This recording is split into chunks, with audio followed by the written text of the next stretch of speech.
Hello students, welcome to Suraj Group of School. Myself Jaswant Singh, PGT mathematics. आज हम बच्चों definite integral की properties पढ़ेंगे और उन पर बेस्ड वेरी इंपॉर्टेंट क्वेश्चंस करेंगे। Okay, properties of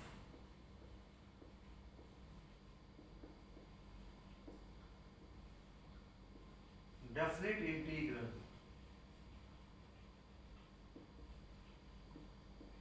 definite integral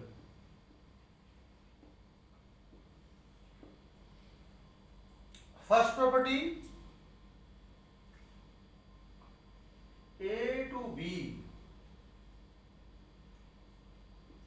fx dx. Students, if we change the variable, then there will not be any change in the value of the integral. अगर variable change करते हैं तो integral की value में कोई भी change नहीं आएगा। Okay, property number 2,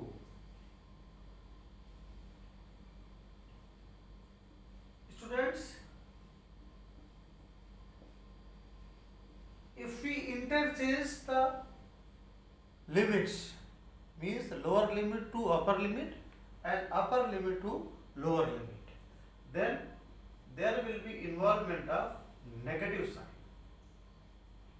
There will be involvement of negative sign. Okay, students, one very important property which is very applicable when the function is splitting into several parts. Let us suppose a modulus function. Modulus function, मान लीजिए हमारे पास modulus of x plus 1 इसका integral है। इसका integral कहाँ से कहाँ तक है? -1 से 2 तक है। अब माइनस एक्स की वैल्यू -1 से 2 तक है, यानी कि या -2 से कर लेते हैं, -2 से 2 तक है। तो students, as we know the modulus property, x plus 1, modulus x plus 1 will be negative if x is less than -1, and this will be equal to positive x plus 1 if x is greater than -1 or equal to -1। तो इसमें इस property, जो property मैं बताने जा रहा हूं वो प्रॉपर्टी इसमें हेल्पफुल होगी। मीन्स यहाँ पे a की जो वैल्यू है, a और b के बीच में c पॉइंट लाई करता है, तो उस केस में क्या होगा, ध्यान रखना, a to c fx dx plus c to b fx dx. Students, if you want to prove these property, you can do very easily by taking LHS and simplifying RHS also. Then you will get LHS equal to RHS. Now, fourth property is the most important property I am going to tell you. More than 90% of the cases, this property will be applicable in definite integral. अब property आपकी है 0 to a fx dx। अब इस property को हम prove भी कर सकते हैं, प्रूव भी कर लेंगे। 0 to a f a minus x dx। Now if you want to prove this property, taking RHS, right hand side लेते हैं और LHS निकाल लें. Put use the substitution a minus x equal to t. Differentiating both sides, minus dx equal to dt and dx equal to हो जाएगा minus dt. Okay, lower limit, what will be lower limit? If you are putting x equal to 0, means this will become minus, x equal to 0 put करते हो तो a आएगा, और x equal to a put करते हो तो t की value क्या आएगी? 0. ओके, और यहाँ पे क्या आएगा? f t और dt. ओके, अभी जो मैंने सेकेंड प्रॉपर्टी बताई थी, प्रॉपर्टी ये थी a to b fx dx equal to minus, to interchange the limits, upper limit to lower limit. ये आप अभी थोड़ी देर पहले मैंने आपको ही बताया था. तो ये प्रॉपर्टी अप्लाई करोगे तो हो जाएगा 0 to a ft dt. अगर आपने according to first property, if we change the variable, then there is no change in the value of the integral. Then it will become fx dx. This is equal to left hand side. इस तरह से बच्चों मैंने बहुत ही important property आपको prove करके दिखाया है. ये कई बार सीबीएसई बोर्ड में एग्जामिनेशन में पूछी जाती रही है. अब हम सॉल्व करेंगे.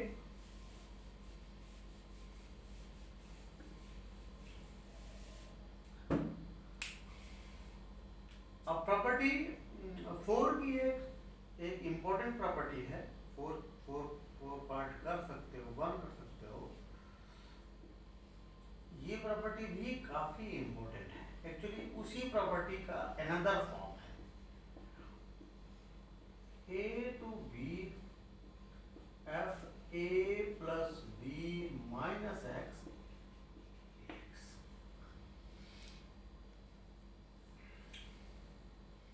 इसी तरह से जैसे मैंने अभी आपको प्रूव किया था, उस तरह से इस प्रॉपर्टी को भी आप प्रूव कर सकते हैं by substitution, by substituting a plus b minus x equal to t.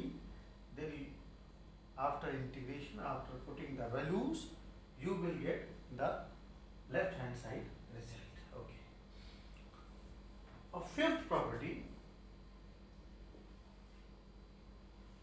Fifth property is very easy property. If a function is written as the sum of two functions, means f1x plus f2x dx, then this can be written as a to b f1x dx plus a to b f2x dx. This property is said to be linear property. इसमें जो some form में एक function given है, उसको split करके to function में हमें, to integral में हमें लिखना है. इस प्रॉपर्टी को फिफ्थ प्रॉपर्टी के नाम से जानते हैं. बहुत ही आसान प्रॉपर्टी है. प्रॉपर्टी नंबर 6 करेंगे अभी हम.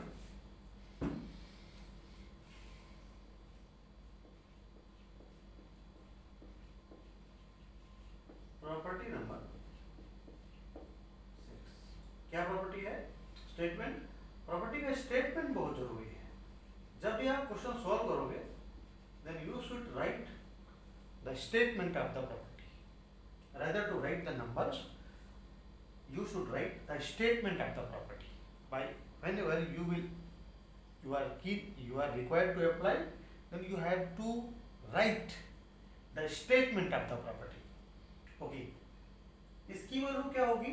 0 if f of minus x equal to negative fx, means fx is odd function. Okay. इसमें ध्यान रखना, अगर इवन फंक्शन होगा यानी f of minus x equal to positive x आ जाए, then function is said to be even function. Then इसकी value क्या होगी, 2 time 0 to a f x dx। ये तो this property is also very important. Now I will tell you another property number 7, 0 to 2a fx dx, 0 to a fx dx plus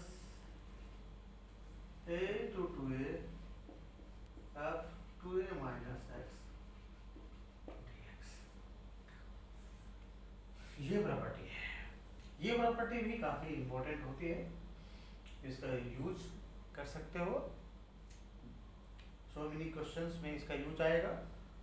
okay, later on whenever we will solve the questions of exercise, then these properties will be applicable। इसको prove करना चाहते हो तो कर सकते हो, कोई दिक्कत नहीं। यहाँ पे इसको 2a माइनस एक्स की जगह आप क्या मान लोगे, t मान लोगे, वहां से ये प्रॉपर्टी इजीली आपकी प्रूव हो जाएगी।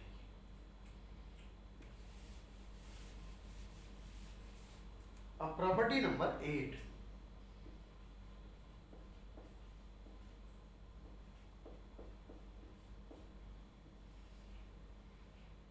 Zero to 2a fx dx। इसमें बहुत ही इंपॉर्टेंट प्रॉपर्टी, इसमें अपर लिमिट से 2 कॉमन ले सकते हो, 0 टू a fx dx, लेकिन कंडीशन है if 2a minus x equal to fx आ जाए तभी कर सकते हैं। 0 आएगा if 2a minus x equal to minus f x आ जाए, तो उस केस में ये रिजल्ट क्या आएगा, 0 आएगा। 7 प्रॉपर्टी जो अभी बताई थी उसको अप्लाई करोगे तो ये रिजल्ट काफी इजीली आप इसको प्रूव कर सकते हैं। ओके, अभी बच्चों आपने ये प्रॉपर्टीज, डेफिनेट इंटीग्रल की प्रॉपर्टी आपने स्टडी की, अब इन पर बेस्ड कुछ क्वेश्चंस करेंगे।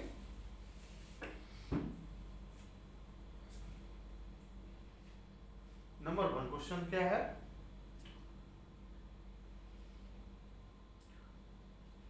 पाई by 6 to pi by 6 to pi by 3,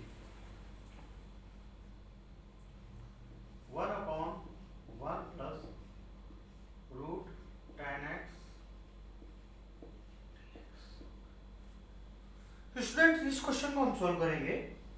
question क्या है, under the sign of integration and limit provided, lower limit pi by 6 and upper limit pi by 3। Question है 1 upon 1 plus root over tan x। अब root over tan x को हम क्या लिख सकते हैं, ध्यान से देखना, pi by 6 to pi by 3। आपको पता है जो tan x होता है उसको हम लिख सकते हैं sin अपॉन cos x। अगर इसको हम tan को sin अपॉन cos लिख सकते हैं तो बाय सिंप्लीफाइंग रिजल्ट क्या आ जाएगा, रूट cos x, यहां पे क्या आएगा cos x plus root sin x dx। अब इसमें यूज करें प्रॉपर्टी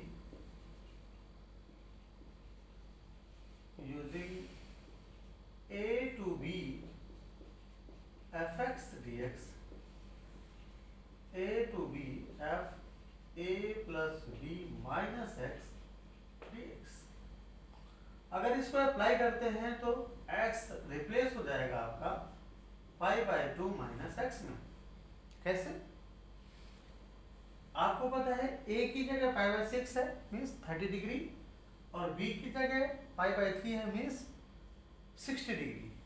60 + 30 कितना हुआ 90, 90 - x, 90 - x। तो यहाँ पे क्या आ जाएगा, इसको इक्वेशन नंबर 1 मानते हैं।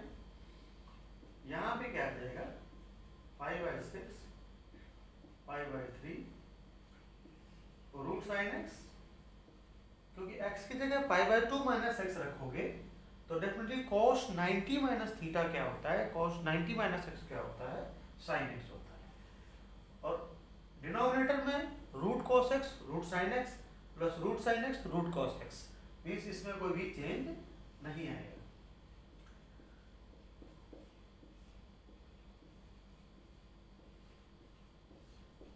Now adding equation 1 and 2, add equation 1 and 2। तो 2i = कितना हो जाएगा, देखो डिनोमिनेटर सेम है, तो ऊपर भी √sin x plus √cos x, नीचे भी √sin x plus √cos x, cut जाएगा 1 आएगा। 1 का इंटीग्रेशन x होता है and upper limit minus lower limit, तो π/3 - π/6। इसको सॉल्व करेंगे तो i की वैल्यू जो आएगी π/12 आ जाएगी।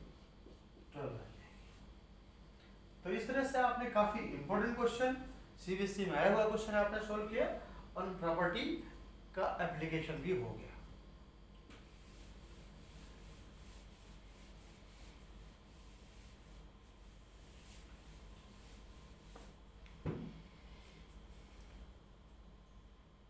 अब मैं आपको बताऊंगा -2 से 2, एक बहुत ही अच्छा क्वेश्चन है। x² अपॉन 1 + 2 की पावर।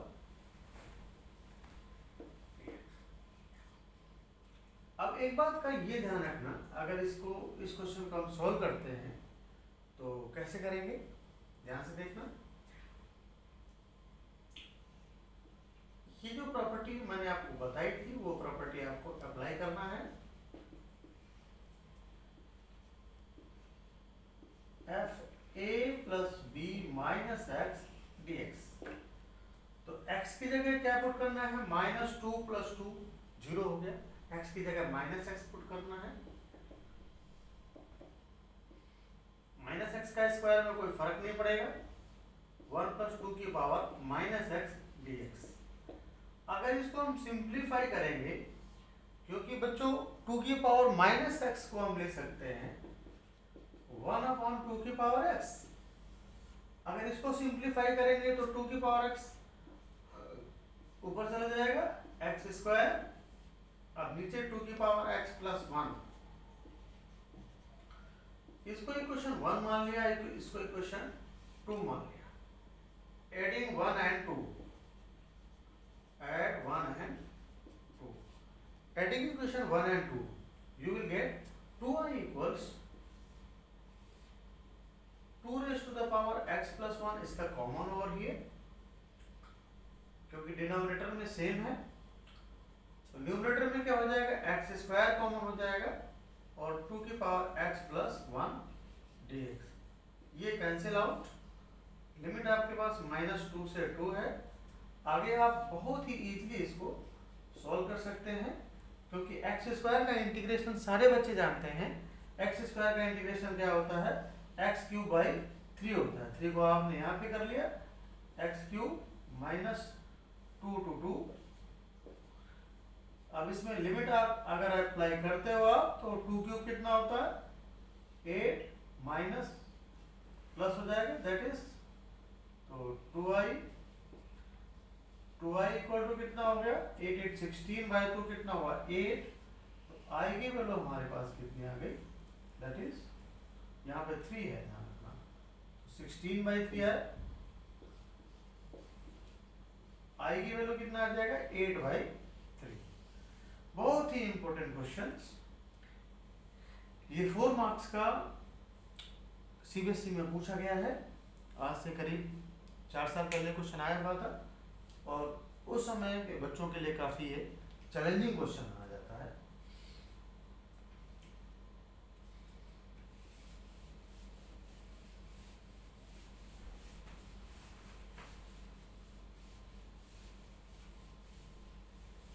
ये क्वेश्चन मैं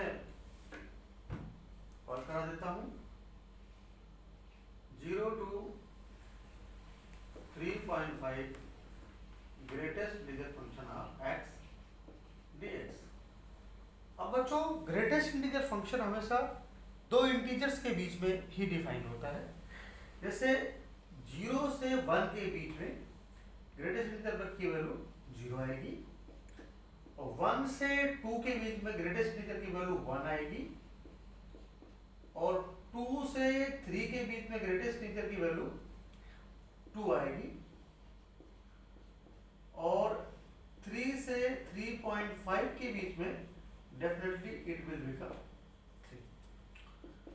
अच्छा, 0 को इसकी वैल्यू 0 आएगी, यहाँ पे x तो 2 माइनस 1, यहाँ 2 कॉमन, 3 माइनस 2, यहाँ 3 आउटसाइड, 3.5 माइनस 3।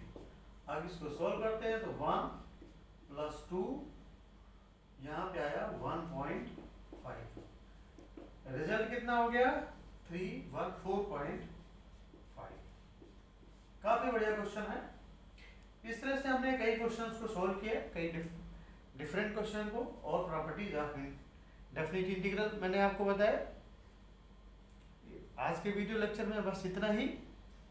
नेक्स्ट टाइम पे फिर मिलते हैं। Till then bye bye.